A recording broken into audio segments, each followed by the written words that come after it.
Good evening, everybody. Welcome to the Milton School Committee meeting for December 18th, 2024. We will call this meeting to order and begin with the Pledge of Allegiance. I pledge allegiance to the flag of the United States of America and to the republic for which it stands, one nation, under God, indivisible, with liberty and justice for all.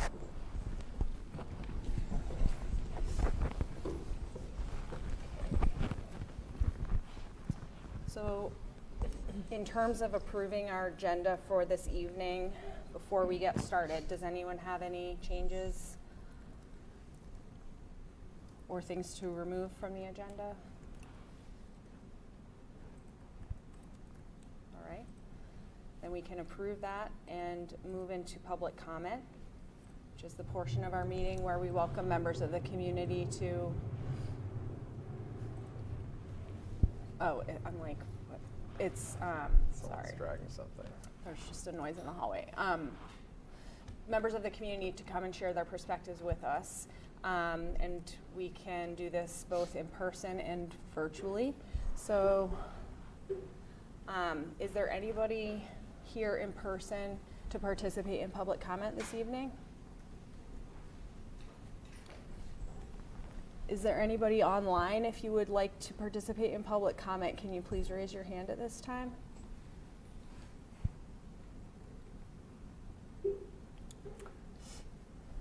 Okay, so it looks like we have an attendee on Zoom who will participate in public comment. Please keep your remarks to 3 minutes, and before you begin, just introduce yourself by name and local address, please. You'll be... Sure.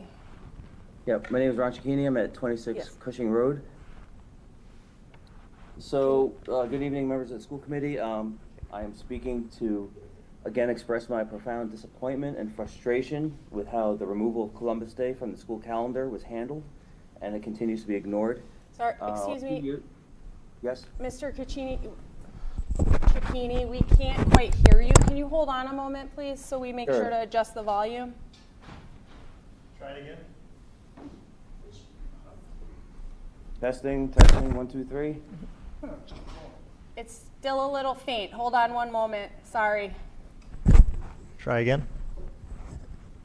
Testing, 1, 2, 3. Yep. That's great. Okay, sorry to make you start over, but can you please Sure, Ron start Cicchini, over. 26 Cushing Road. And so I was calling in to express my profound disappointment and frustration with how the removal of Columbus Day from the school calendar was handled a few years ago, and it continues to be ignored. A few years ago, Columbus Day was removed without any community input. I brought this concern to one of your subcommittees a couple of years ago, and it was acknowledged that the decision was poorly handled and would be revisited. That was 2 years ago, and since then I have not, there's been no action on it. But most recently, when you put out your survey, I was kind of hopeful that this could be addressed. I realized that the survey was about religious holidays being added to the calendar and what the community thought on that, but there was a form for submitting comments, and I know myself and I think some others, expressed our desire to restore Columbus Day.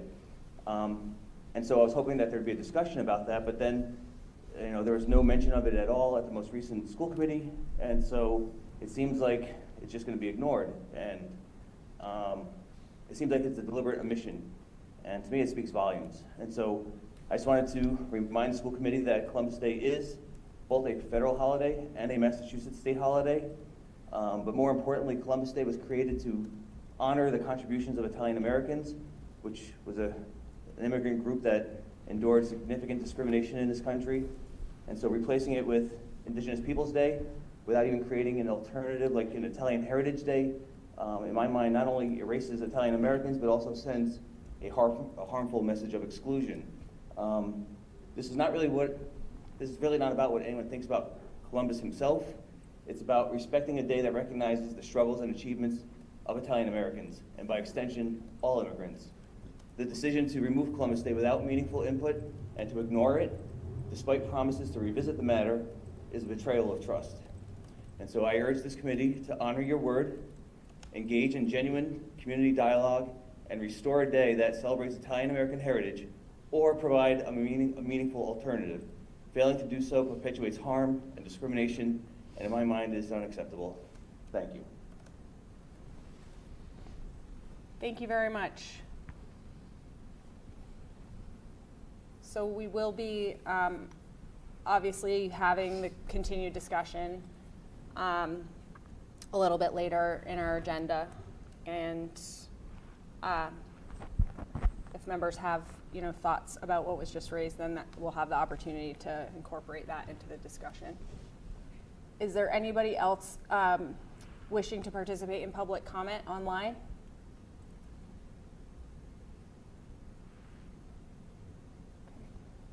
I do not see any more hands raised, so we will proceed into our next agenda item. Mark does have to get. Thank you. So the next agenda item is the superintendent's report. Great. Good evening, or good morning. A couple things to share. One, I mentioned our assistant superintendent screening committee was beginning, and Amanda has joined the screening committee. Thank you so much. I want to give Dr. Watts just a moment to share kind of the kickoff last night, and it's going to be happening quickly, so it would be great to hear kind of, for everyone, kind of the energy in the room, so to speak. Yeah, we actually had a pretty robust, robust meeting last night of discussion about characteristics of the assistant superintendent for teaching and learning that we are looking for as a committee. The posting will close on January 2nd, at which time the committee members will have an opportunity to screen the resumes and applications of all of the candidates who have applied. We are anticipating a large number of candidates, and so far the early submissions have been very hopeful and lots of talent, so that's really nice. We have begun also the process of determining some questions that would be appropriate and the format by which we will move forward. We will begin interviews shortly after the second week in January, I believe, at which point we will interview the candidates that we feel are appropriate and begin that selection process, and then they will have a second round. So overall, we're on the road. Awesome, thank you. The second thing I want to mention is question 2. So that was MCAS no longer being a graduation requirement. We've been getting a lot of FAQs from DESE. We've been talking about it in both at the local level, regional level, et cetera, to try to figure out. I think DESE also has been in the same kind of process of trying to determine what kind of guidance are we giving, because in some ways the repeal of MCAS as a graduation requirement put everything into local districts as opposed to being guided by DESE.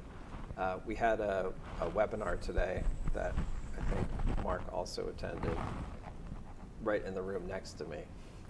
I didn't realize he was in the same meeting, but I think it was a really helpful webinar in starting to hone in on what are the kinds of things we're going to need to be doing, I think both at the high school, and so Karen Cahill, our principal, who's here tonight, I'll be working with directly to kind of work through and talk through how we want to provide evidence of mastery for students meeting standards.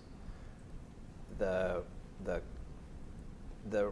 requirement for graduation still remains local graduation requirements and the competency determination. We have to determine locally how how our local graduation requirements are meeting that need in the competency determination. So there's work that we need to do to either look at our current requirements and create a crosswalk to the competency determination, or some other way. There were questions from people in attendance about, can we use the MCAS as at a local level, so not at the state level as a grad requirement, but as a local level to evince mastery. And the DESE guidance was, yes, you could if you wanted to. But they said to check with legal counsel on that. So I'm not sure if that's been fully vetted. So I think there were a lot of questions for people to say, like, what guidance do you have? And they were kind of saying, it's on you. Like, we're not gonna give you direct guidance to say this is what you need to build, or this is what it should look like. It's on you.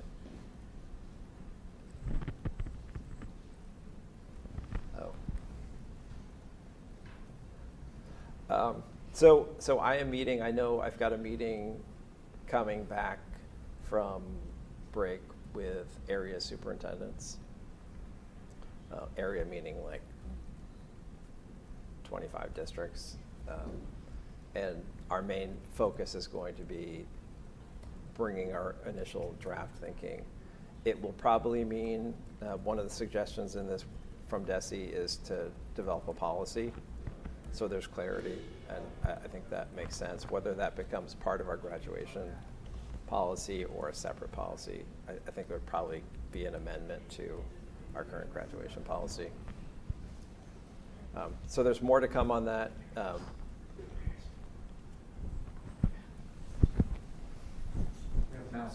Okay, we have a visitor that we didn't know was going to be here. Thank you. So this will be a topic in coming meetings, I think, as we kind of go into high gear and figure out what this looks like.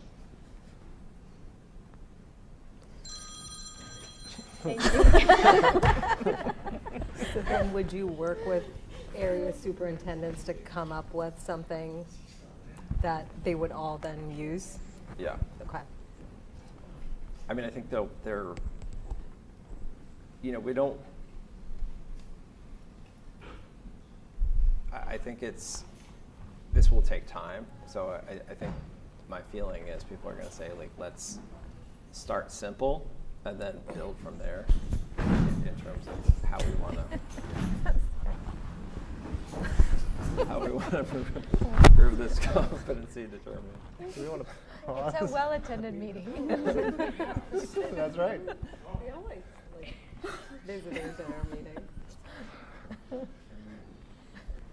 For folks watching, we do have a rodent In the room. right now. It's so. it's a very small mouse. Okay. Before you start the rumors. It's a harmless mouse. Okay, sorry. Yeah. So would there be interim policy? I mean, I guess as you think about it, so because this was passed mid-year, right? We're partway through the year, and so there's determining criteria for this year, and then sort of longer term. Is that accurate to think about it that way? I mean, I think there could be iterations of it, yeah. Okay. Yeah. I don't think we would call it an interim. We would take a first move. Okay, and then we would maybe assess that. Mm-hmm. I imagine just at first blush that most districts probably will look at their current coursework and look at the standards and basically look at the assessments that are currently within those courses to determine if there's a way to say, okay, these are the standards that we have to show student has to show mastery of these standards. They can meet them in these courses through these assessments or something like that. So I think that's probably what most districts will be doing. Do you have anything to add? Yeah, I agree. I think trying to use coursework as the competency determination is probably where most places are going to go. Again, some could lean on MCAS, but overall, Yeah. you'd have to be in a community that like kind of rejected question 2, whatever the question was, I think 2, because otherwise, like the voters all said not to do it, and so then to come back and say, well, we're going to do it anyways within our, we could do, but that seems somewhat risky politically. Yeah, so we don't, at my school, we have to do the same thing, right? But I do think we need to figure out something to make it clear for students graduating in 2025, and we need to figure out something that doesn't like put them at some disadvantage of like they just don't have time to take additional coursework. And so we're gonna have to think about that, and then also like the future, it might be like some type of policy that says if we wanted to add additional things, like, what are we doing in 2025, what is it in 2026, 2020, and like slowly build it and create different graduation requirements essentially over the next 3 or 4 years to allow people the opportunity to meet it. Yeah, absolutely. I remember you mentioned previously that the MCAS score also associated with the funding we get from the federal government or the state. How is this going to impact our future funding? This won't impact our funding. Okay. No.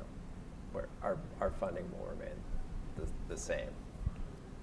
There's a federal participation requirement around state testing. So you have to have 95% of students participate in the testing, Okay. but there's no score requirement or anything like I that. see. But yeah, there's still high school students will still have to take the MCAS. They just won't have to take the MCAS to graduate. Oh, got it. But they'll still And be required I think that's going to be something that a lot of people are going to realize this spring when they think, hey, I thought the MCAS went away. No, we're still continuing to use the MCAS. I mean, we're still going to be talking about it here. We're still going to be looking at it as a metric. We'll be talking about it as we start to build out what our implementation plan report looks like at the end of the year, that summative report that I've been talking about. So it's still very central to, and I think a very good reflection of where students are in math, science, and English. But yeah, the graduation requirement is an additional thing that Massachusetts did that some other states didn't do. So I've also been in other states where it wasn't a graduation requirement. So that just seemed normal to me to have it not be a graduation requirement. So does that, if it's not a graduation requirement, would students opt out No, of taking it, or it's they still have to yeah, required it's to take it? required, Okay. yeah. And that ties back to the federal reality. Okay. Yeah. But I mean, I think I don't predict that there's any big change for students in elementary school or even middle school in terms of this change. But when it's no longer a grad requirement at the high school level, the incentive is different for students. That's something that people talked about in the run-up to question 2 was, one of the concerns I had too.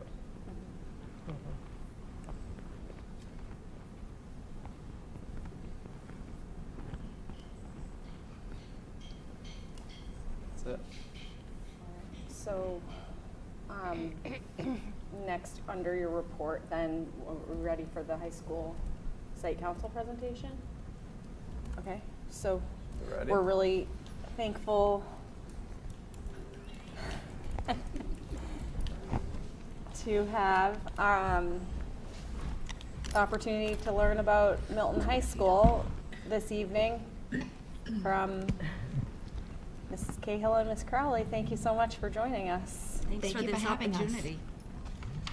And to Superintendent Burrow's point, we have been having the conversation at the high school level with Milton High School administration in regards to MCAS, and that is something that I'll also be bringing forward when we present the program of studies in February.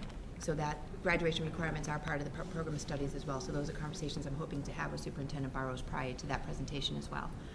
And having said that also, I feel very confident in what we hold as standards for our own high school graduation requirements, putting MCAS aside, which is a great segue into our school site council presentation tonight. So thank you for having us. Karen Cahill, high school principal, Diane Crowley. Site council English teacher. And we're representing our site council for this evening for our presentation. So thank you, Mark.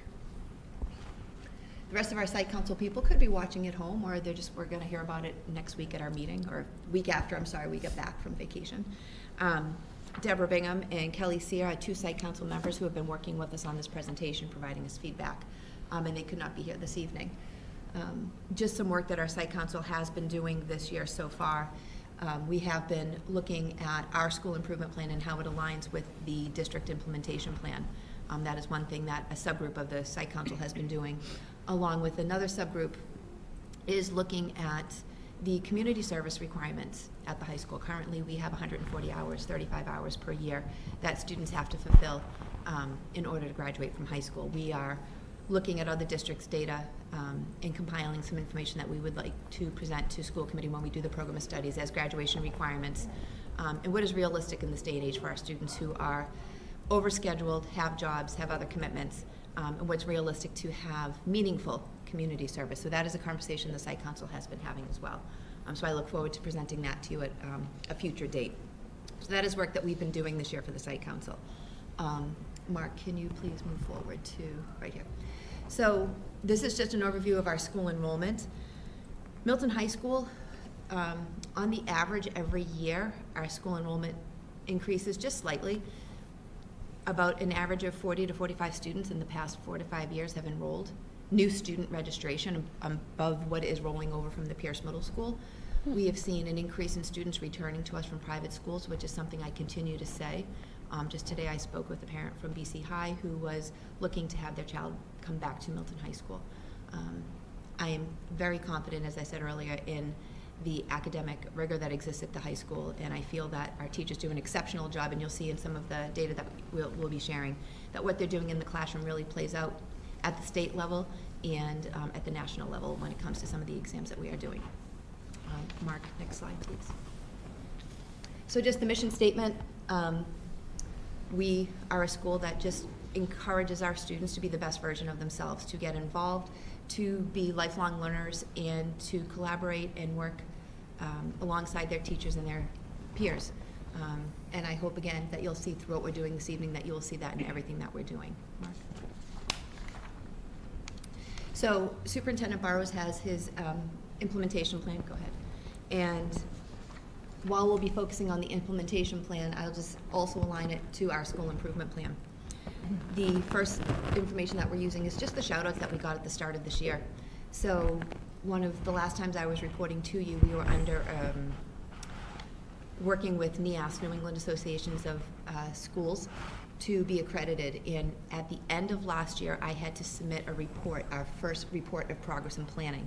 And they submitted to us at the beginning of September that we are making progress. They have commended us in all of our areas of school improvement plan, academic excellence, and social, emotional, and MTSS supporting. So they ask us to continue to do that work. I got an email probably an hour ago from them saying that don't forget, you have to give a report come May for the 3-year follow-up to NEASC, because that is something I'll be working on in the next 6 months to submit back to NEASC for our continual accreditation here at the high school. Special Olympics Unified Champion School. We got this recognition last year. We got it again this year.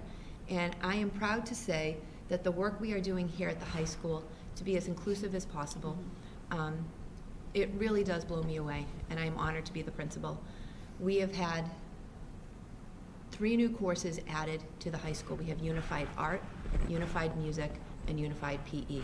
And we have students, peer students, who are working with students who are identified as special education to be amazing peer models, to be just classmates. And you will see in the newsletter on Friday, we just recently had a field trip to the South Shore Plaza.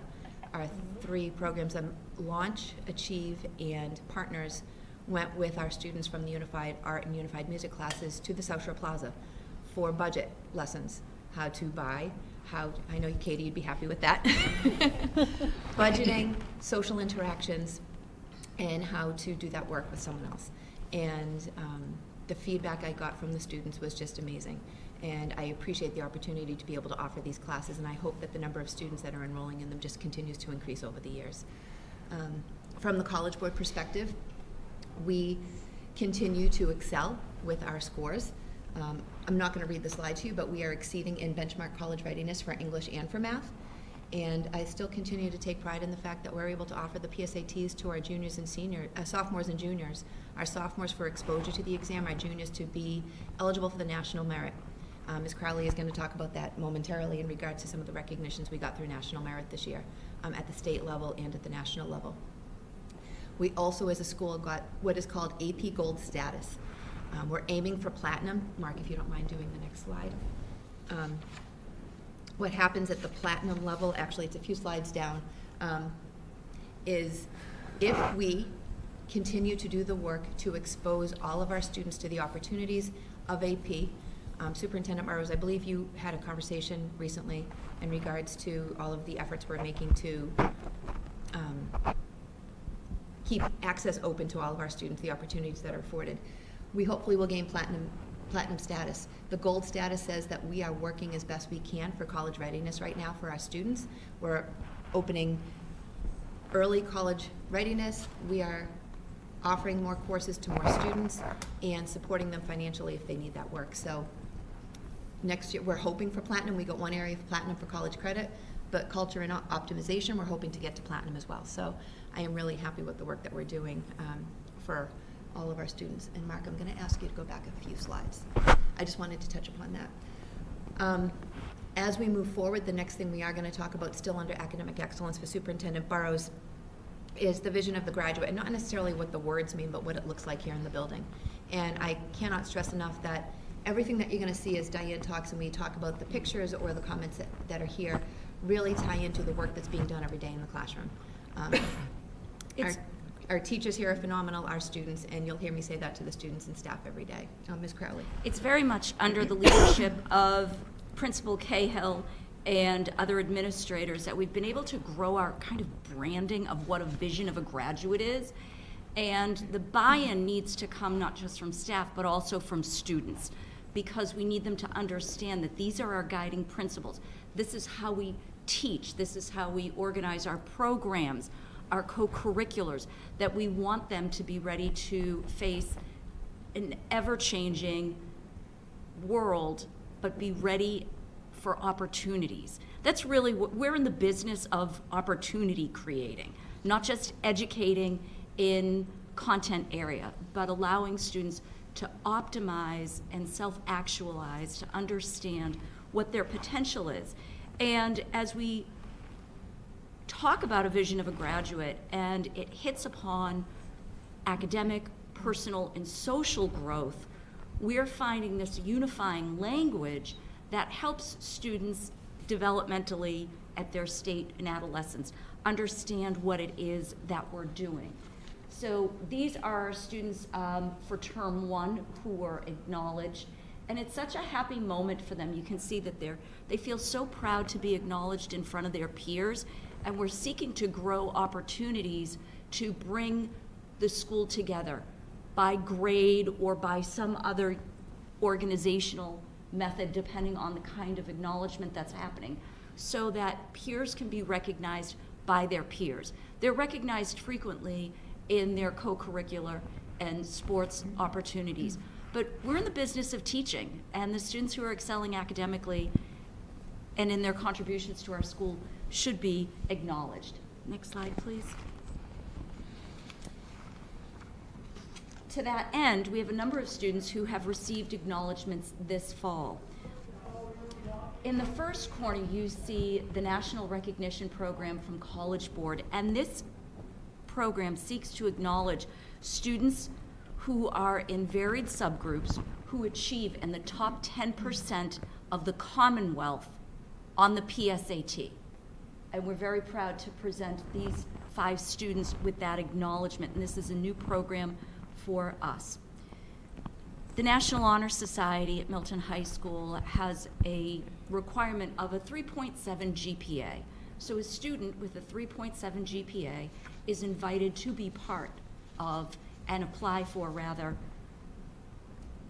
admission into the National Honor Society, and there are 2 opportunities annually, in the spring of junior year and in the fall of senior year. The committee reviewing applications looks beyond just the grade point average to see how students are excelling in their leadership, their service, and their character. Those are the benchmarks that the National Honor Society has.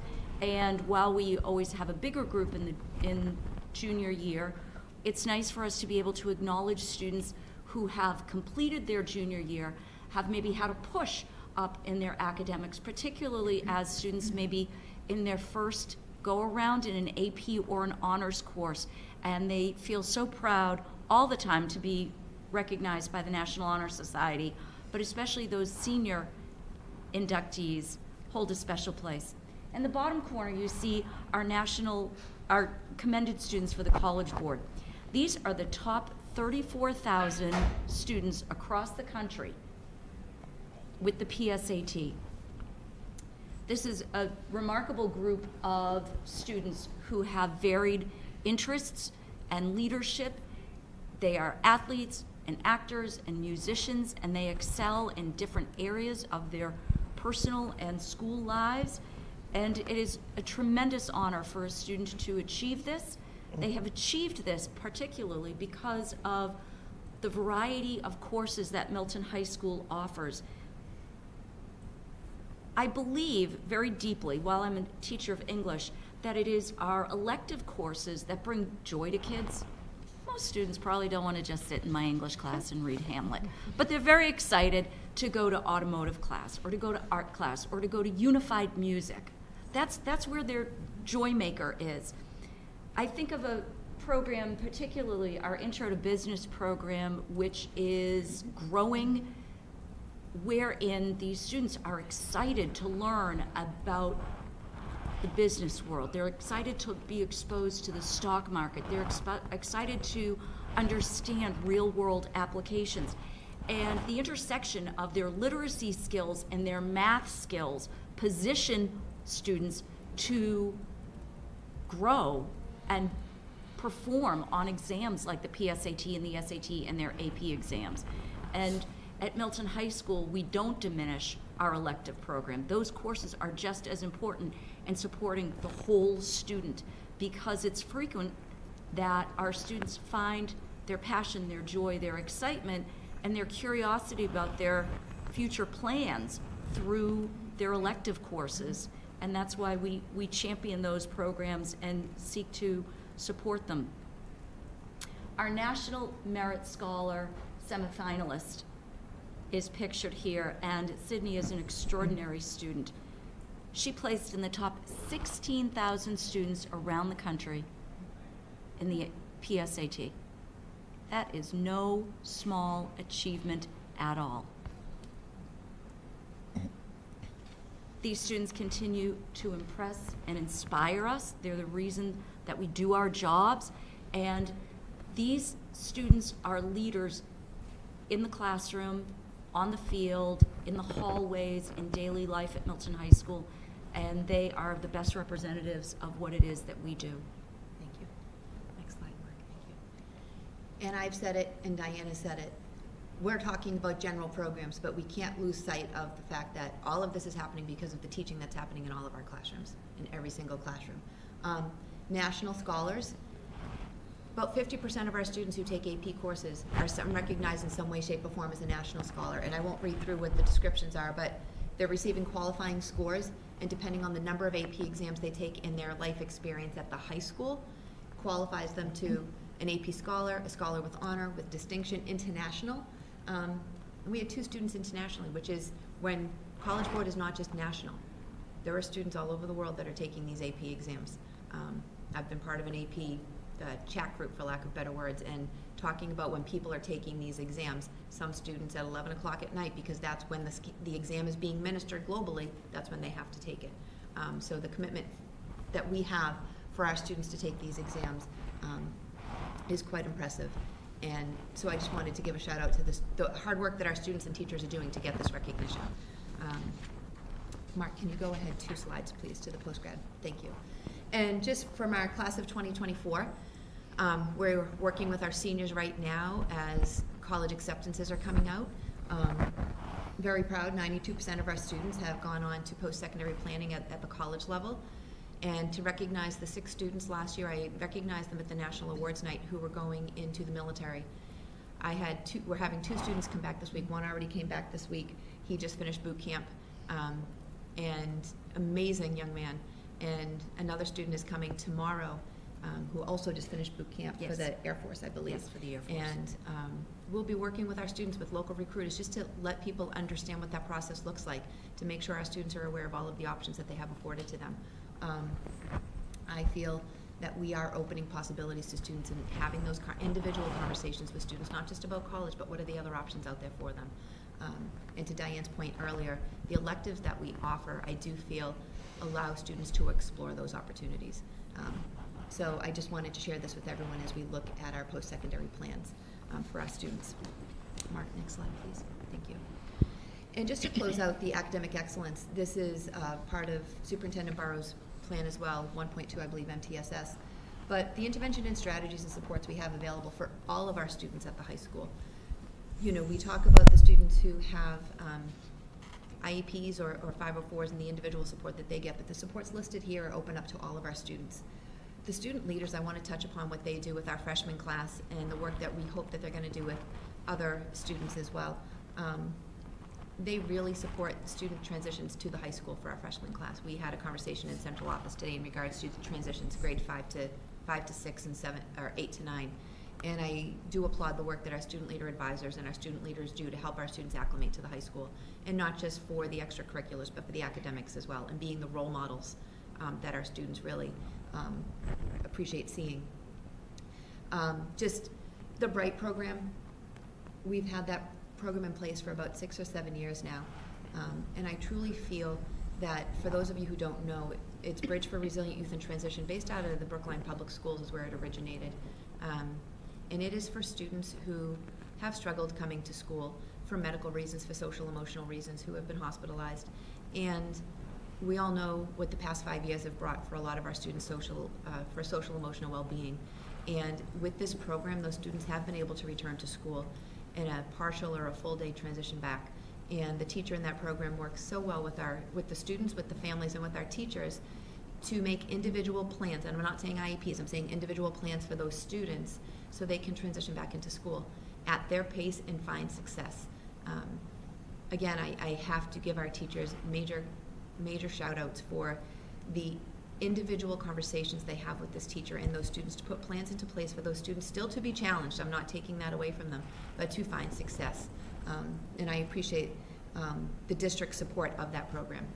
It definitely has found amazing success. Academic Strategies is a new course that we've created or started over the past few years, 1 or 2 periods, and I'm happy to say we have it 7 periods now. It is a non-special ed course for students that we might refer to case coordination because that student is struggling for some reason, and we want to see what can we do to support that student in the classroom. And this allows us to work with gen ed teachers and those students and put those tier 1 supports into place and some tier 2s to see where that student is going to find success. We've been fortunate that the gen ed teachers are asking to teach these courses. I have one teacher from each department working with us to teach these courses, and they're collaborating with all of the other teachers. And I just want to, hopefully we'll be able to continue that program here at the high school. Homework club, parents still call me, when is homework club? It's every day after school. And students can come here for an hour and a half and do homework in the library with the teacher supervising them. So there's just ample opportunity for our students to get support. The students at the high school level, we find, seek it out on their own, ask for it, appreciate it, and work with us to find other ways to make sure that they are getting that help. So many amazing things happening here at the high school. But before we go on to the implementation plan section 2, I do want to give 2 areas that I know we can improve upon as well. And one of them, not necessarily improve upon, but areas of concern, we're just mentioning. One of them is, Ms. Crowley mentioned earlier, the amazing electives we have. And those classes are oversubscribed. They're at 28, 29, 30. And we are turning some students away from those classes because we don't have the sections to do it. And so we are still asking for another business teacher to do that work. And we're hoping, if that goes through, that we can create more opportunities for students to get those non-English, math, science, social studies, but those other classes, that intro to business, that personal finance, that technology class, computer science class, to those vocational ideas out there as well. And while priority area 3, operations and facilities, I'm just going to touch upon it also. Space is also an issue here at the high school. Teachers are sharing classrooms and they're not complaining about it, but we're losing that place for teachers to go when their classroom is being used, because those smaller office spaces are being used. Those smaller music rooms are being used as office spaces. So for teachers to find that space to go and collaborate with their colleague during the day, that is a difficult situation at times. I'm not saying all the time, but at times. So I just wanted to give those two areas, that those are two areas that we still are working on here at the high school. Our teachers always go above and beyond to support all of our students. But those two areas would definitely support the work that we do here at the high school. As we go on to climate, culture, and well-being, Mark, if you can go 2 slides. Yep, we'll talk, right? Can you go back 1? Just climate, culture, and well-being, I wanted to give a shout out to our student leaders again, the freshman Olympics we had on the left-hand side. They spent over a week going into every advisory here, working with our freshman class. Our students did it, the teachers didn't, the students did it, door decorating. A game every day, Right. a team building activities, finding pride, commitment, a collective identity that absolutely intersects with our idea of a vision of a graduate, that capitalizes on our desire to support SEL, to support academic learning, and to support personal discovery. And really, so important to many of the teachers here at Milton High School is helping students build their interpersonal skills, their communication and conversation skills, which for our students who left school in 5th, 6th, 7th grade, some of those seminal moments that they would have had that are incredibly important to their sense of self weren't possible. And so the chances that we have to give them in something like the Freshman Olympics or a semi-formal are incredibly important, perhaps more so than they were 10 years ago. Yes. Mark, next slide, please. To that end, we want to talk about the climate and well-being and the culture building that happens at Milton High School. One of our advisories, an advisory is the program where every student is assigned to an advisor, a teacher, for 4 years of high school. And the idea is that every student deserves to be paired with an adult with whom they can build a trusting relationship outside of an academic setting. That while I may be a student's teacher in a given grade for a given period, I'm their advisor, and I'm the person who can answer their questions, support them, help them find a club, be a recommender for a job, listen to them, talk out their ideas about an oral presentation, or even just hang out during the time that we have together and talk about life. One of our advisories has turned into something called Culture Cats. And you'll see here from this display, this word art display, that it is a group of students who wish to specifically do work in inclusion and belonging. And they work with their advisors to do outreach to the middle school, to do outreach among our own staff and our own students, to build a climate that is one of acceptance, one of seeing people, all of us, students and staff alike, feeling seen at Milton High School is the primary goal of this group.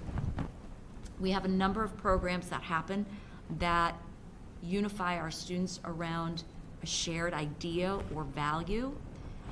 And I'd like to share with you what my advisory did yesterday. We got on the vans with the Christmas carolers from the music program, and after a week of stuffing holiday baggies full of goodies, we took the van down to Unquity House.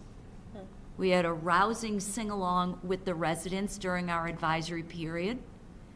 We distributed the goodie bags to many of people who may not have family nearby or who are visiting, to bring them some holiday cheer, to let them know that they are literally our neighbors down the street. The students were so excited to do this, whether they were there as musicians or as greeters and students who were just going to converse with some of our senior residents. It was a point of pride, and it was a really joyous thing for me to watch. This was born of the students wanting to find something to do in the holidays, to think about how they could reach out to others, and they worked diligently, and they were so glad to know that this community exists. They've asked about other opportunities in which they can engage, and they were a wonderful face of the Milton Public Schools yesterday, going out and sharing their talents, their time, and their treasure.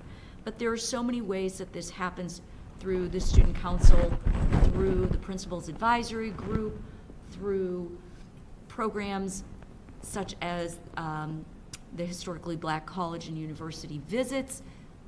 Our school is alive and thrumming with excitement because students want to be here, and they find friendly faces in our custodial staff, in our lunchroom staff, in the classroom. And it's not limited to the idea of that person is my teacher. It's that person is my person. And so I do believe that that is a strength of our school, and our students benefit from that culture. Thank you. Mark. So in a space crunch, we have to find ways to use space creatively, but we were using space creatively before. Our library is the cornerstone of our school, and those of us who love books and love the notion of community understand what a library can be and should be. And our librarian is doing a myriad of activities to draw excitement before and after school, but especially during the day. Teaching classes, inviting students to submit pictures of their dogs caught reading,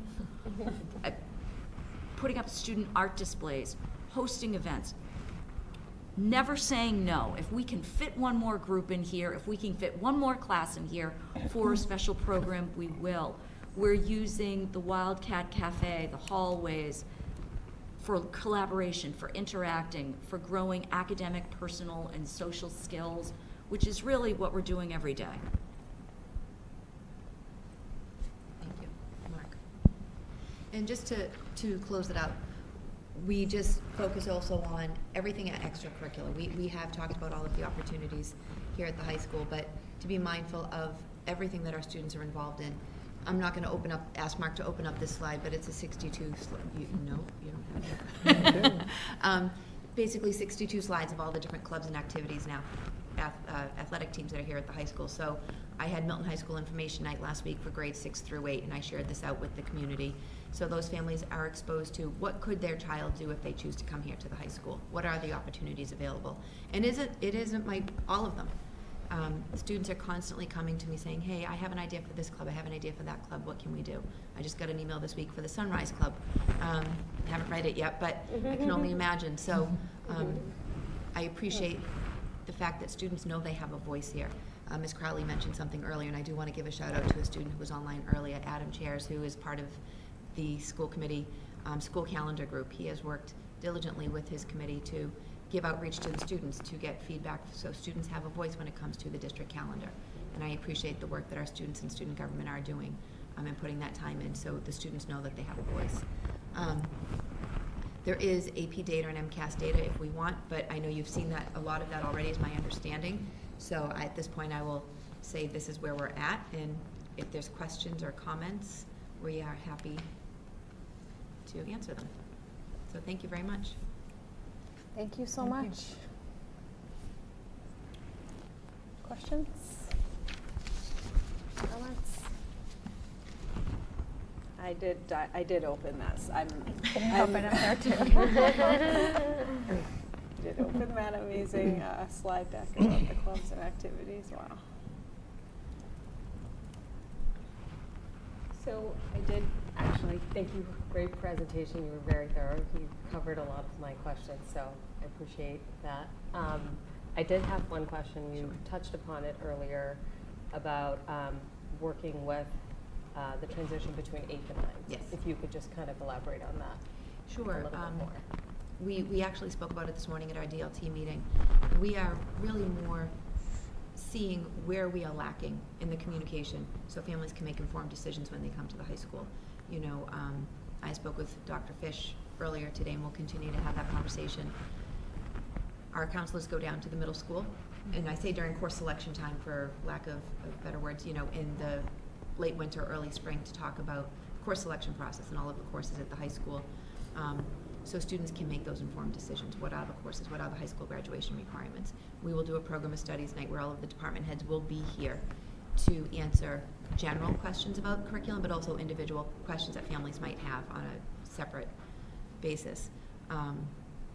The transition to the high school, students are ready to come to the high school. They are ready.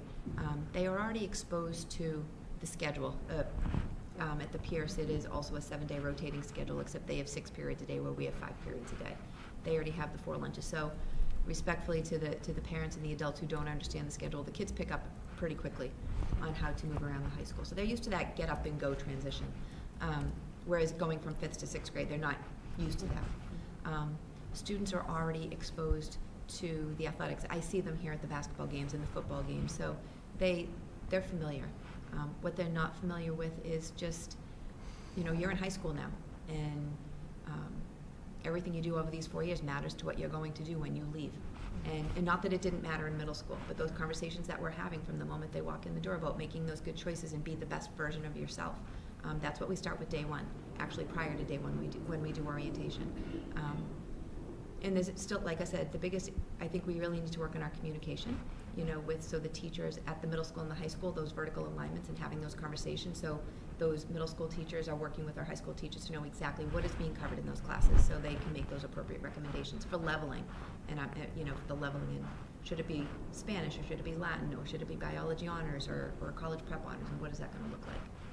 So, hope that answers. And then, I know, I think maybe in a previous presentation, you've mentioned like parents have the opportunity to kind of put students in, like, hey, I want my student in this class, and Yes. so on and so forth. Yes. How do you find that to be? Like, do you feel like the student is typically prepared for it, like the academic rigor, or is it, like, are there things that we could do at the middle school to kind of make sure that that transition is seamless?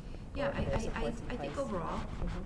you know, we teachers make recommendations and that's what we say, but students and families have the right to override regardless. But what we do ask, we've always asked, but we've more formalized it now, is that the student has a conversation with the teacher on the why. Why did you make that recommendation? And this is why I want to override your recommendation. You know, those honest conversations. Yes, there are decisions that don't go well, you know, and we work with the student and the families to figure that out. Again, it comes down to people understanding, you know, students come to the high school, and right now, and I say right now, we do not have a world language graduation requirement. And hear what I'm saying, it's right now. The state of Massachusetts, for state colleges, expect at least 2 years of the same language. So I always say that. And you'll look at our students at the high school, and most take 3 or 4 years of a world language. So that is something Director of World Language and I have talked about too, putting in a world language graduation requirement. So people think when they walk in the door day one, they have to have a world language. And for some students who might have executive functioning or whatnot, we say, you know what, put that off a year. Get used to the schedule, get used to the rigor that exists at a high school with levels versus, you know, and we work with the families. There's not a one size that fits all. So we really try to personalize those experiences for students. I think too, the attendant independence that comes with being in high school has to be lived before a student understands how to optimize it. To understand that our teachers are in well before the start of the school day to give individualized or group help or review. that we're here after school. You don't always have to make an appointment. You can be in the building. You can use the library. There is an opportunity for NHS tutoring, and there are many opportunities for students, no matter what their comfort level is with school or their past success, to absolutely meet with success here because of the individualized attention that is put on the person and the opportunity to practice difficult conversations, to engage with the student about whatever this issue might be, how to go through the lunch line, organizing a backpack, how to ask a teacher for help when they think that might be weird. Those are conversations we're having all the time, and each uprising ninth grader who comes to us is, as you know, as parents and community members and aunts and uncles and out there in the world, you know that every student is individual in that. And we see that. And our counselors see that, and they do an exceptional job in helping students connect appropriately with teachers for either academic, personal, or their social issues so that we can address those in the first weeks of school.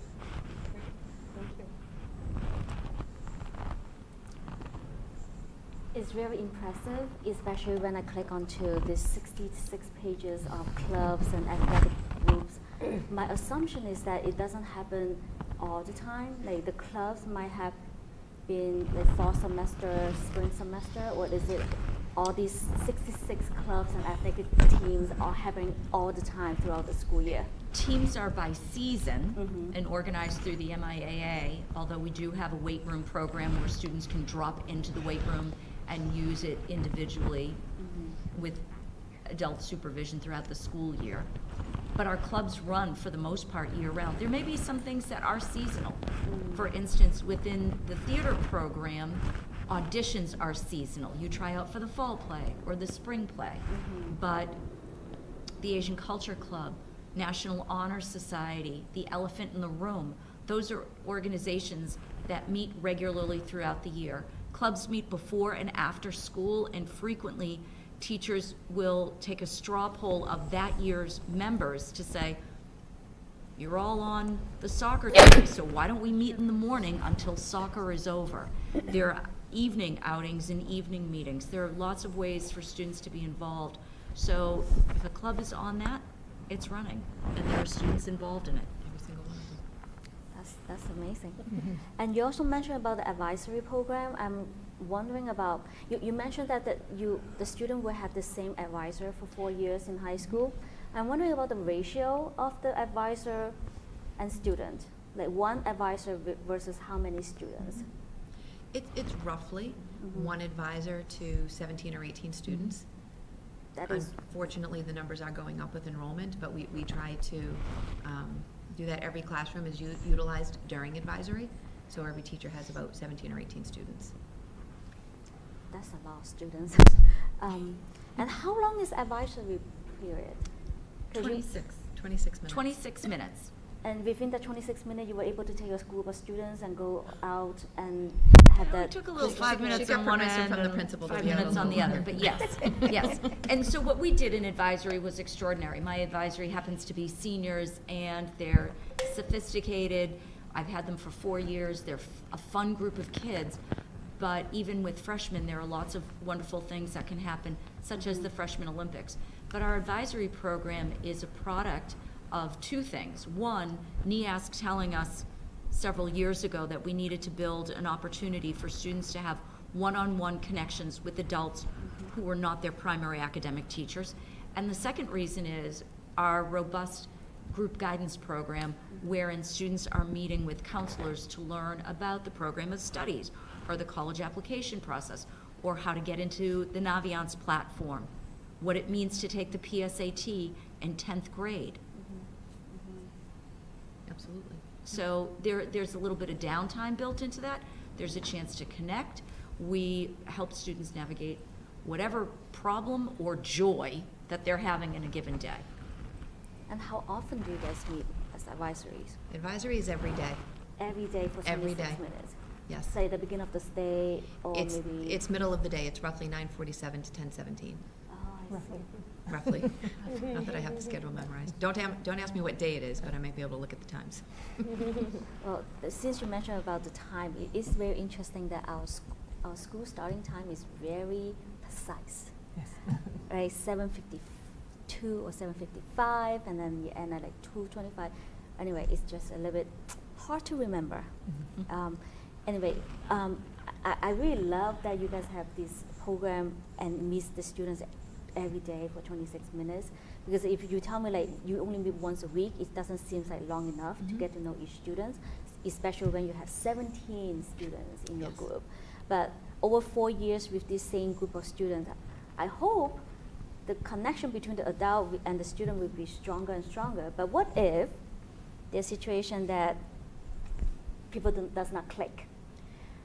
Do you ever have that situation, and do you have to like advise the student to move on to another advisor? So to what Ms. Crowley was saying earlier, you know, when we look at students, it's individualized approach.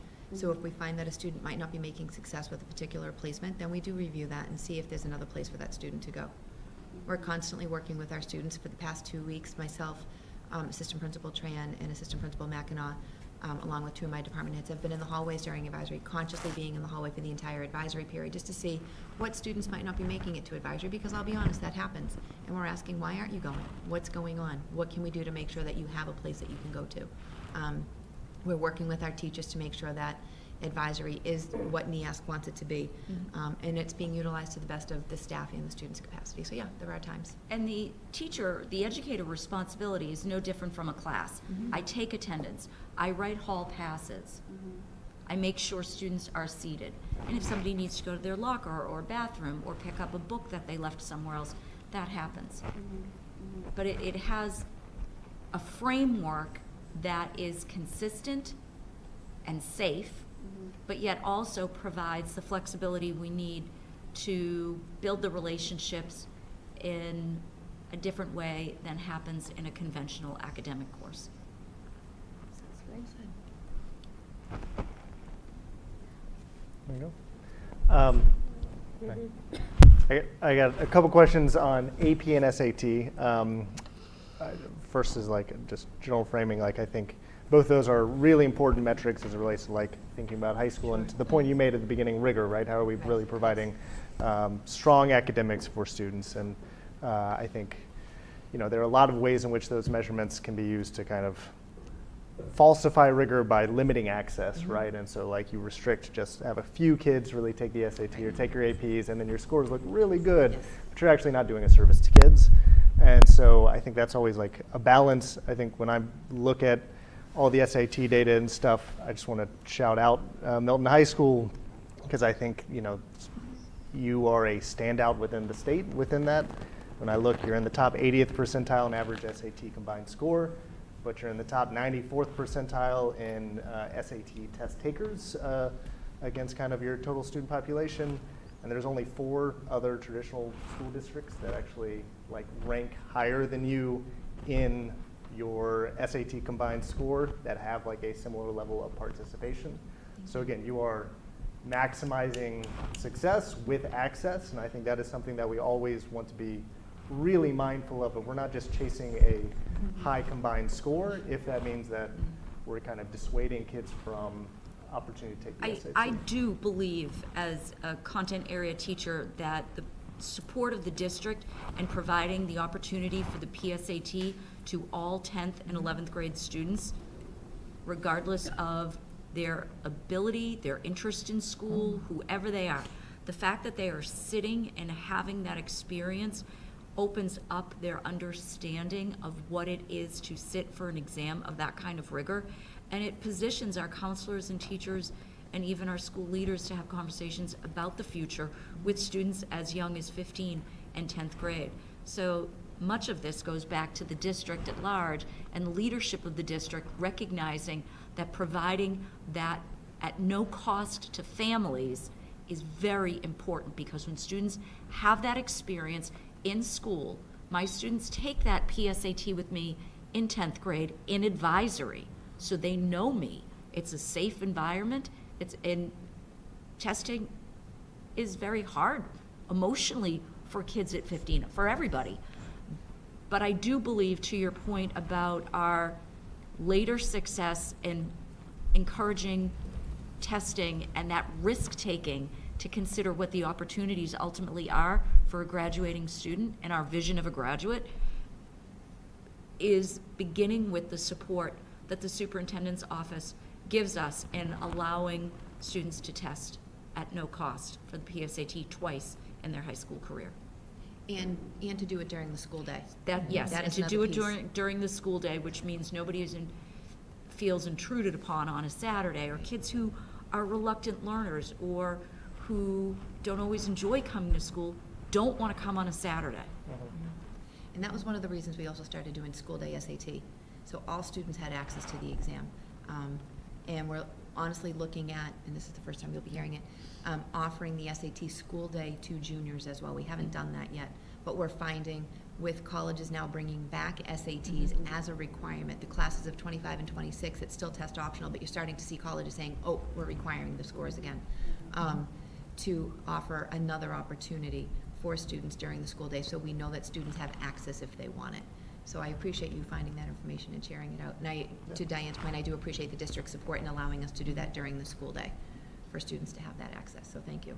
Yeah, I think those are all great efforts, and completely agree with all the points you made. I think AP is another one, right? Again, like how do we get more kids to do AP access? I actually found the supporting like AP presentation that was like linked really great, and so loved that. Again, just the amount of increased access that we are seeing, more kids taking the tests every year. Again, I think is phenomenal. I think you are at the 92nd, and I look at this, you're at the 92nd percentile in terms of total number of tests taken versus your high school enrollment. That's just, again, really phenomenal. I think about one of the measures y'all have within here, and just to flag, is like percent of 3 exams. I think another really important measure is just like percent of AP students who are taking the exam, right? Because research shows that even if a kid takes a 1 or a 2 on an exam, their likelihood of graduating in college increases. And so like, I think, and again, as we talked about with SAT, there sometimes schools or teachers or whoever like want to kind of protect their AP score and like dissuade a kid that they think is going to get a 1 or 2 from taking it. I think that's a disservice to the kid. Like we want kids having that, to the point you made about the SAT, the experience of the rigorous assessment, right? So they're prepared for that in high school. So flagging all that, I guess my general question on AP to round out like the shouting y'all out is just like, how do we keep doing more of this? Like, how do we create, have y'all thought about AP for all courses, like to try and have, really as close to every student as we can taking AP exams, and obviously the one benchmark within your gold piece versus going to platinum is like, how do we get kids to take more, not just 1 exam, but 5 exams, right? Lots of exams throughout their career. So any student who's enrolled in an AP at Milton High School has to take the exam. That is one of the expectations that students have here. If you're enrolled, you have to take the exam. We continue to look at what other AP offerings we have and how we can get more students enrolled. And again, as long as you meet the prereqs for courses that lead up to AP, AP is open enrollment. Any student can take them. Unfortunately, I have to go back to, I think of AP Micro and Macro. We have had to turn students away because those enrollments, we've been running those 32, 33, 34 students in a class. So to answer your question, more staffing, more opportunity for people to understand what these courses are. There is an English AP seminar course which replaces English 10 when I do the research, So there are opportunities. We just need the time to be able to really dig deep. We offer 23 or 24 AP courses right now. With open enrollment. With open enrollment, you have to take the test. So just exploring what other APs are out there and what students can enroll in. We just started AP Government a few years ago, AP African American, and there was a third one, and AP Studio Art. We split up our 2 art classes, so we're getting there.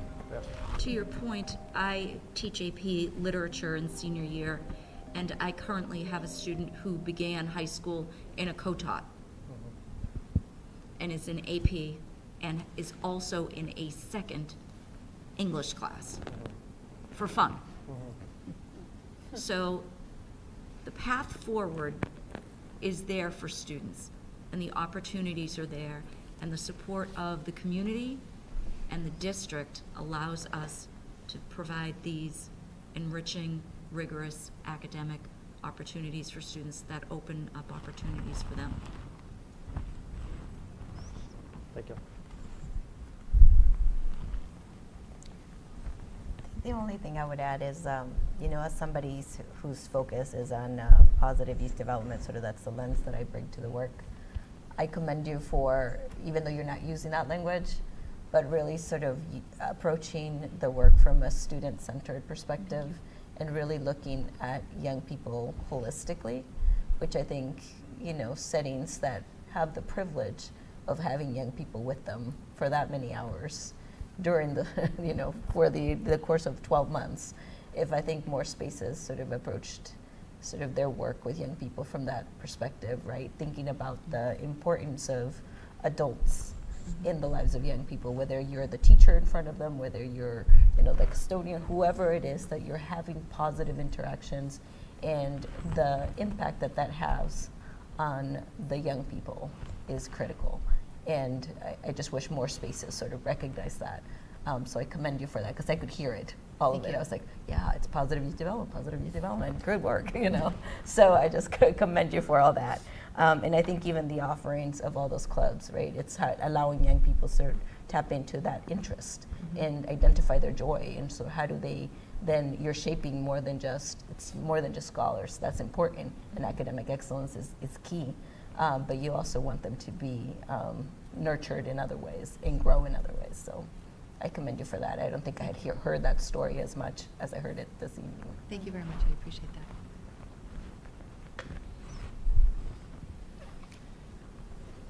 I have one more question on the last slide, which is you mentioned about the 4-year cohort graduation rate.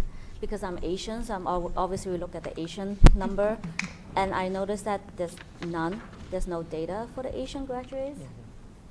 And I know that from the percentage of the students on slide number 4, that out of 1,092 students in high school, we do have 7.1%.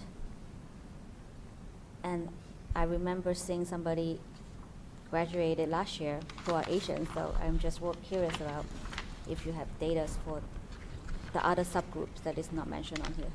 I can look up that subgroup. This was from Desi. Desi. Ah, okay. So I can't specifically speak to that right now. Usually if the cohort is of a certain size, they don't include it within the accountability indexes.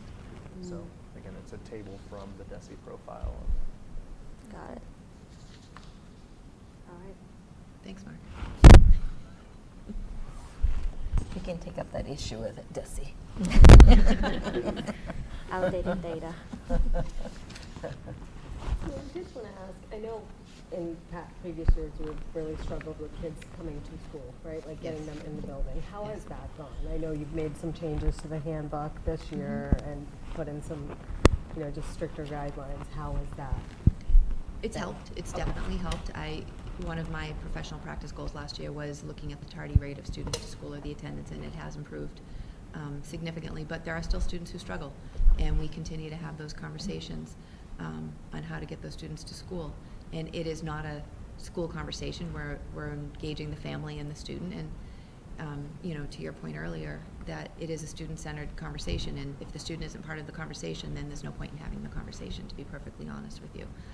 They are young adults, and they have to understand the implications of their actions as well, but we have to dig deeper into why it's happening.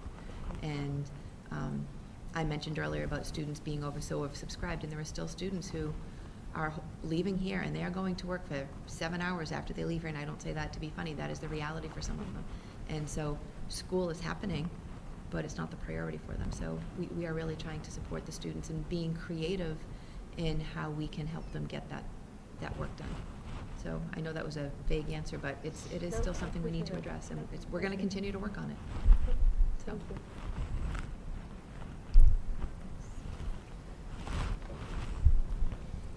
Well, thank you so much. It's really moving to hear your passion clearly come through for the students, and it's so, I think we always are juggling a lot of moving parts, and these site council presentations are a good opportunity to take a pause and really reflect on those experiences that our students are actually having day in and day out in our different buildings. And we are here in this building all the time, obviously, but it's a nice opportunity to stop and think about, you know, what's going on with all of the people that are in this building every day. And thanks for the work that you do. And it's exciting now, having had this discussion, to look forward to the program of study conversation.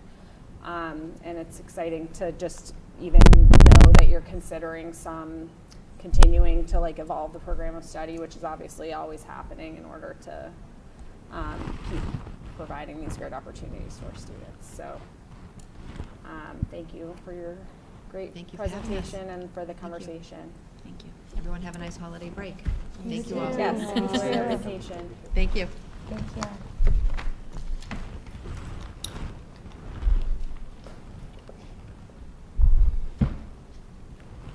So the other topic that we have to discuss under the superintendent's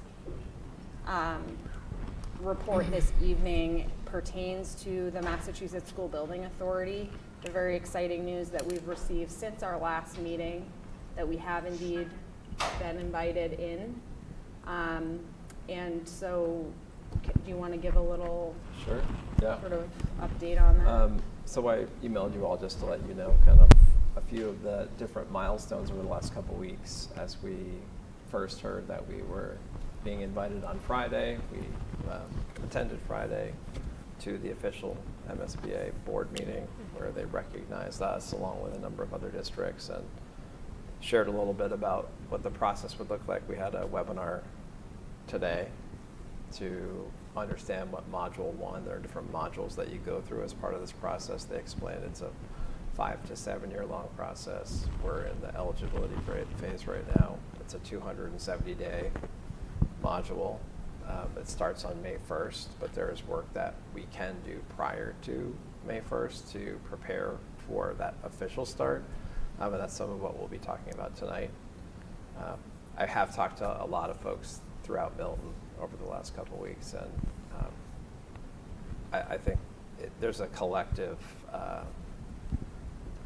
sigh of like relief from, I think, everyone in town to have the support of the state. It's something that we've been grappling with for quite a long time, and kind of a renewed sense of energy around this. And as you can hear from every presentation, the presentation tonight was also stating like the central office is here, and if we ended up somewhere else, they would have more space here, but that's a separate story. It was subtle. But space continues to be a concern. That's not going away, and we continue to have to kind of work around it, and there's an impact on students and staff. So it's from that standpoint too. It's everyone I think is feeling a little bit more momentum now with this. There's a lot of work to do, and it's a long process, but the energy is high. Do you want to talk about the articles? Sure. So, and I'm realizing, I know we approved our agenda already. We obviously have a school building committee report on this agenda later. But I also kind of feel like part of this discussion is obviously involving the work that's happened at the school building committee since our last meeting as well. So we are going to look at a couple of warrant articles, which are sort of steps in this process that you were just referencing, Peter. But Mark and Selena, I feel like it maybe actually make more sense to kind of talk about the school building committee report in the context of this as well. So I don't want to put you on the spot with that, but it may also end up being redundant, you know, too. The two articles that we have, maybe I'll just sort of frame them out, and then particularly for the funding article, if either of you would like to kind of chime in on anything I've missed. So the two warrant articles are intended to come before the town in February, at the February town meeting taking place at the end of that month. We have one warrant article which is going to be submitted by the school building committee. That is an article on funding, which is to recommend that the town appropriate some for the purpose of the feasibility study, which is, as you just mentioned, Peter, kind of the next step that will begin in May.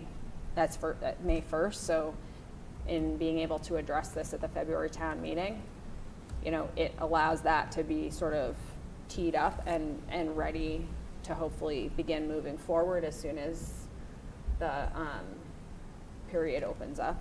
So that's one thing, and that is something you can maybe, let's pause and just talk about that one first, because that is one that you all considered at your school building committee meeting. You voted on that, and this is not a binding vote on the school committee's part, but rather just an opportunity to make like an additional recommendation on something obviously pertaining to the project. So is there any more information you want to share about that funding article?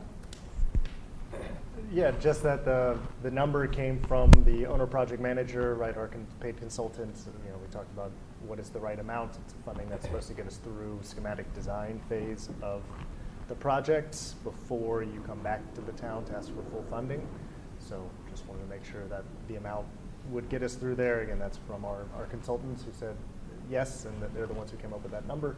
So that context in terms of how the number came up, and yeah, the full school building committee voted unanimously in favor to recommend this warrant article and push this towards the select board.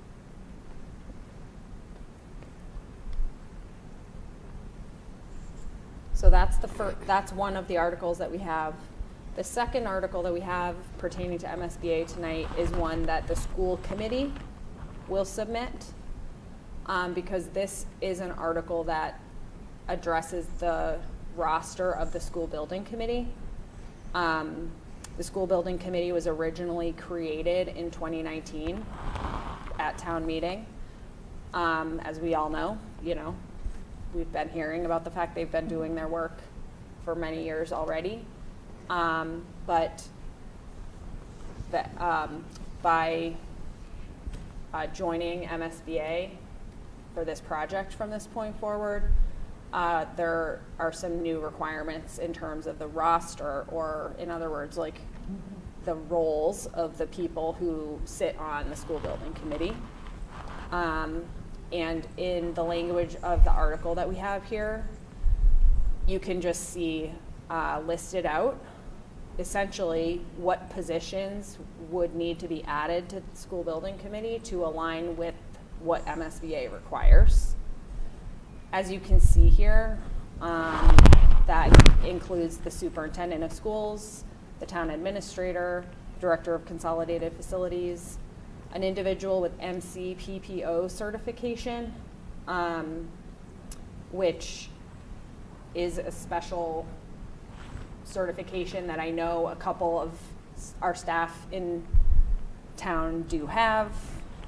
Katie, you have that certification, for example, but that would be appointed by the school committee, an individual who holds that required certification. There would be a school principal added that would be appointed by the school committee, as well as a local town budget official, somebody who has a role in overseeing the budget of the town.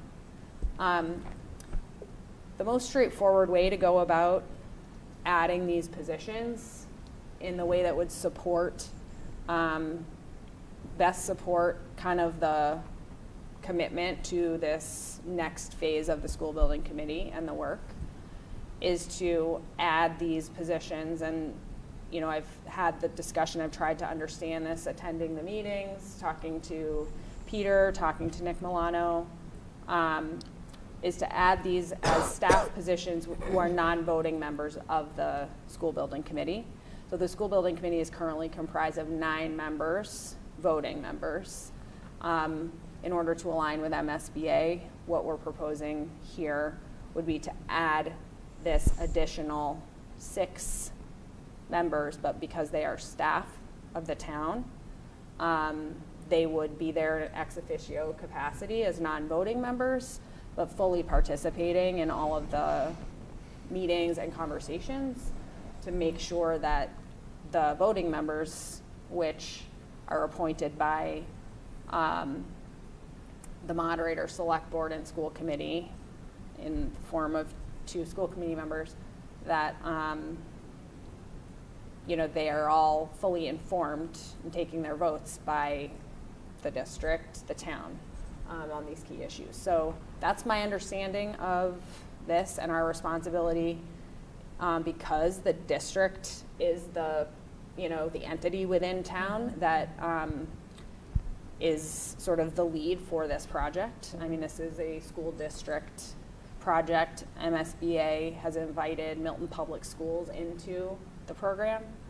And so that's the reason why it makes sense for us to be the entity that submits this article. And the last thing I'll just say is I think there's a shared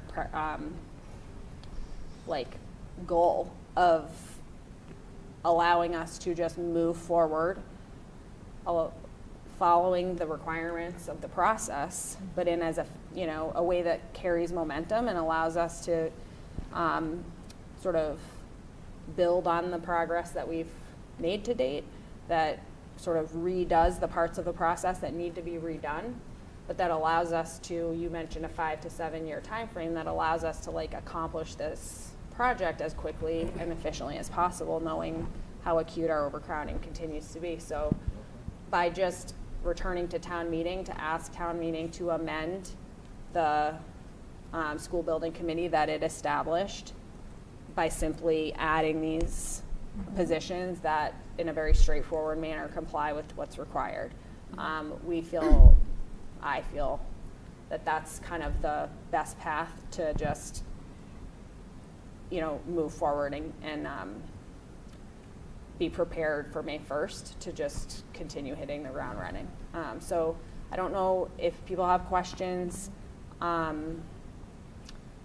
but we will submit this article if approved, and then the select board will have the opportunity to weigh in on it, the warrant committee, of course, and then it would go to a vote at town meeting, along with the one that the school building committee has put forward about the $1.5 million for the feasibility study.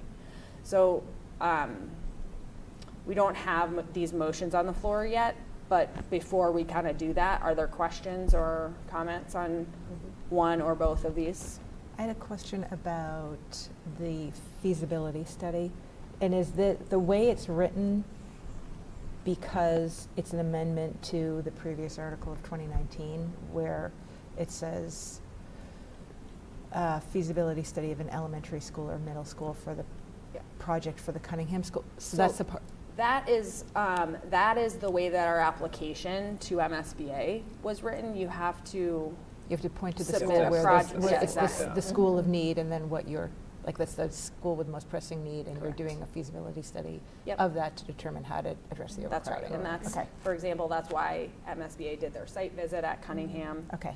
And so that is the the school-based location that we have been invited Okay. to That helps. explore. Yeah. And I have a second question, but I don't know if this should wait, so I'll ask it and then you can say wait.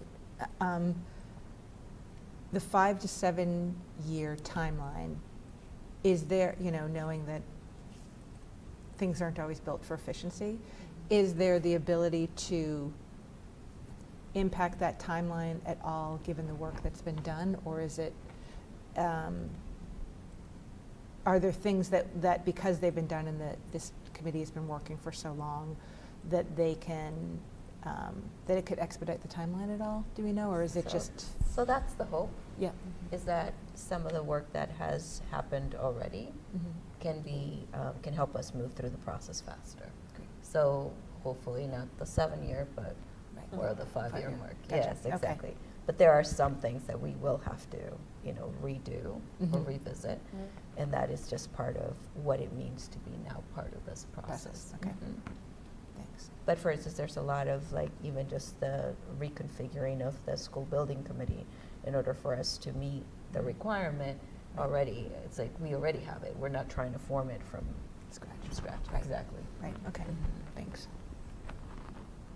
To your question on the article language, that's just the article language from the MSBA, just with Milton's information in it. Yeah, it not was more the exact- question about the Cunningham School, but that explains it now.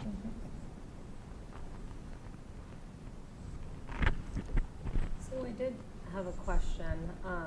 And I mean, I like the idea of being prepared for May 1st. That makes sense to hit the ground running. And I did have a question about can we move the process, speed it up a bit with the work we've already done. My question is, I know we have a budget deficit in the town, so where would we get funding for this in relation to our 9.44 level service increase or needs-based budget? Where would we have to go for an override in order to make this happen? How does that all fit in? So the current expectation is that this would be a debt obligation through the town's traditional kind of debt that they take out, but not require a 2.5 override. Right, the full funding will, but at $1.5 million. Obviously, the Cunningham fourth floor allocated $2 million, so that still stays kind of under. It is likely that this allocation will impact what other things could be taken out under that kind of capital debt within the current year or within future years, certainly, right? Because there's still a limit on that. That's not an unlimited fund.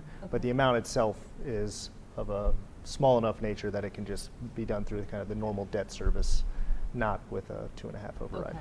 So then the Cunningham third and fourth floor, because we're going, we're asking for an increase in that, would that be affected at all by this? I don't know. I mean, I think it depends on not just that, but any other capital requests that could be seen as more of a priority than the fourth floor, and then just how much all those things. So I think all those pieces come together as it relates to what can fit under our debt service obligation. But yeah, I can't say exactly. Thank you.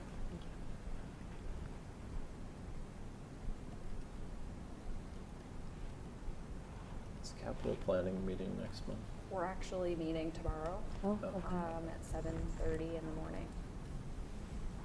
To the dentist for the kids. So that is just a short meeting to commence the cycle for this year. We have not yet met, but that tomorrow is sort of the kickoff for for capital to start meeting. Okay.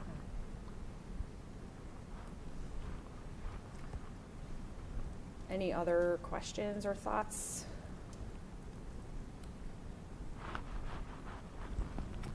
Okay, so I will I'll go in the order we have them in the motions. I will make a motion to recommend that the town vote to amend Article 6 of the 2019 February special town meeting by adding the following positions to the school building committee established by said Article 6. By adding the superintendent of schools, town administrator, director of consolidated facilities, individual with MC PPO certification appointed by the school committee, school principal appointed by the school committee, and local town budget official appointed by the town administrator, and that those would all be non-voting positions. Is there a second? Second. All in favor? Okay, thank you. So now we can move to the next motion, which I will make the motion to recommend that the town of Milton appropriate the amount of $1,500,000 for the purpose of paying costs of a feasibility study of an elementary or middle school project for the Cunningham School, 44 Edge Hill Road, Milton, Mass. 02186, including the payment of all costs incidental or related thereto, and for which the town may be eligible for a grant from the Massachusetts School Building Authority, said amount to be expended under the direction of the School Building Committee. Is there a second? Second. All in favor? Okay, thank you.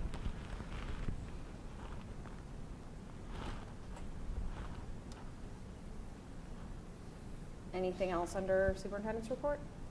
I think we got All right. everything covered. So next we have then the chair's report.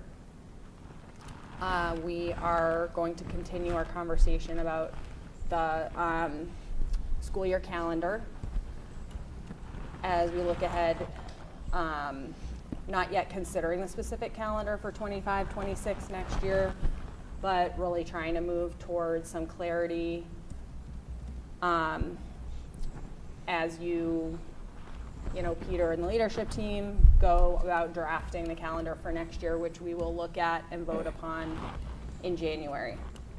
So I guess just a couple framing comments, and then we'll kind of look at some information that that I pulled together to try to like ground the discussion, and then we'll just open it up and see where people are at this point. So just in terms of sort of making sure that the community or anybody listening is clear about what we're doing, having this conversation. It is the role of the school committee annually to approve the school calendar for the district. And you know, we understand as a school committee that it's our responsibility to do that in the way that ultimately best supports student learning. And one thing we've been really focused on is our understanding that creating inclusive learning environments that foster a sense of belonging is one really important aspect of this, because we know that, as we talk about here, safe and supportive schools are really what promote academic excellence for our students.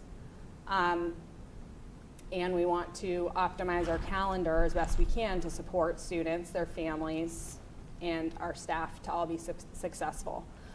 Something we also understand, of course, is that, you know, in this country we have a separation of church and state.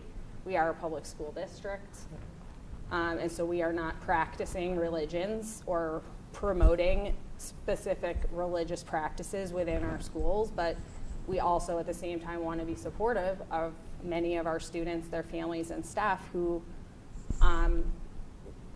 are religious, for whom that is an important part of their identity, as well as cultural practices that assess the opportunity to enrich all of our students' learning by raising awareness of multiculturalism that exists in our schools. That includes learning about world religions as well. And there are both academic ways that you know, occurs through our standards in Massachusetts, but there's also, you know, helpful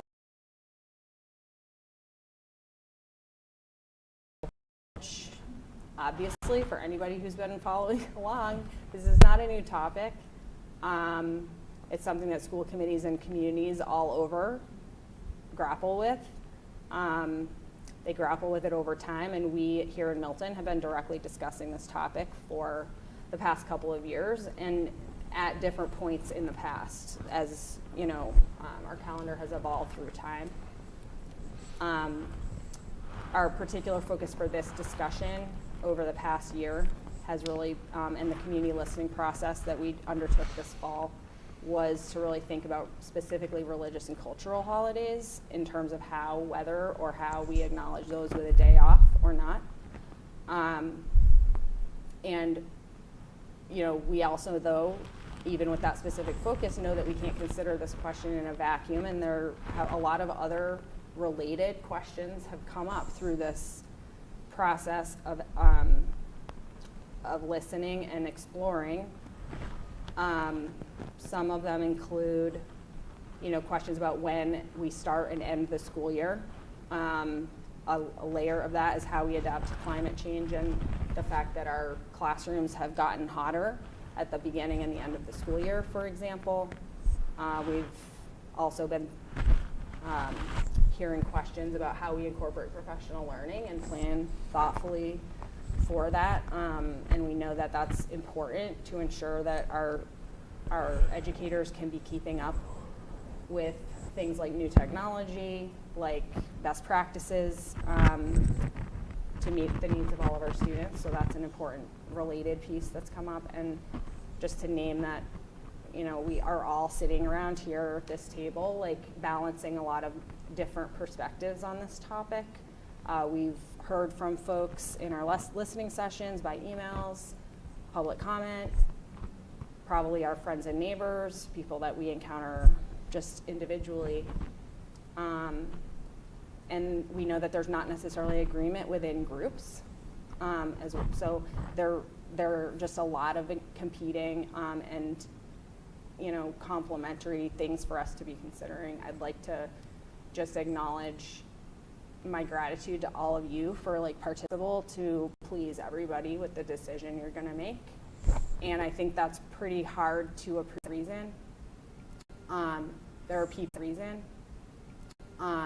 There are people that I know I personally deeply respect, who have shared perspectives with me, that no matter what, there will be people I personally deeply respect that I will deeply disappoint with whatever happens. That's really not easy. But what this presentation is going to be is just a very brief attempt to kind of summarize some of the key points and themes that have come through.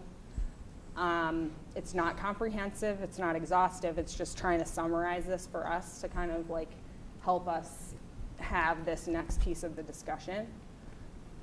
The goal, I think, of this discussion tonight is to kind of bring what we've each considered and heard into an attempt to arrive at some type of consensus, okay? Hopefully where 4 of us, at least, if not 5 or 6 of us, sort of share a perspective on how we can best meet the needs of our students and our community when it comes to holidays, religious or cultural holidays with days off or not days off. We want, through this discussion and to take a vote on recommending an approach to provide you with clarity, but this isn't set in stone. We're not making a commitment to anything tonight per se, because as we're all aware, when it comes back in January is when we're going to look at the actual dates. So I'm going to try to present some scenarios here, not as options, strictly speaking, to choose from, but really just to try to. So Mark, can you? Yes, thanks. You have the logo this time. I got the logo. So. Just on the title slide. All right. This is, okay, so you all have this. We're not going to talk through every slide. This is really just a reminder of some of the holidays that have been on our radar, and just what the dates are in 25, 26. So you can go forward, please. Okay, there's 2 slides of some key assumptions that I just wanted to capture. This is not to limit the discussion in any way. So if any of you have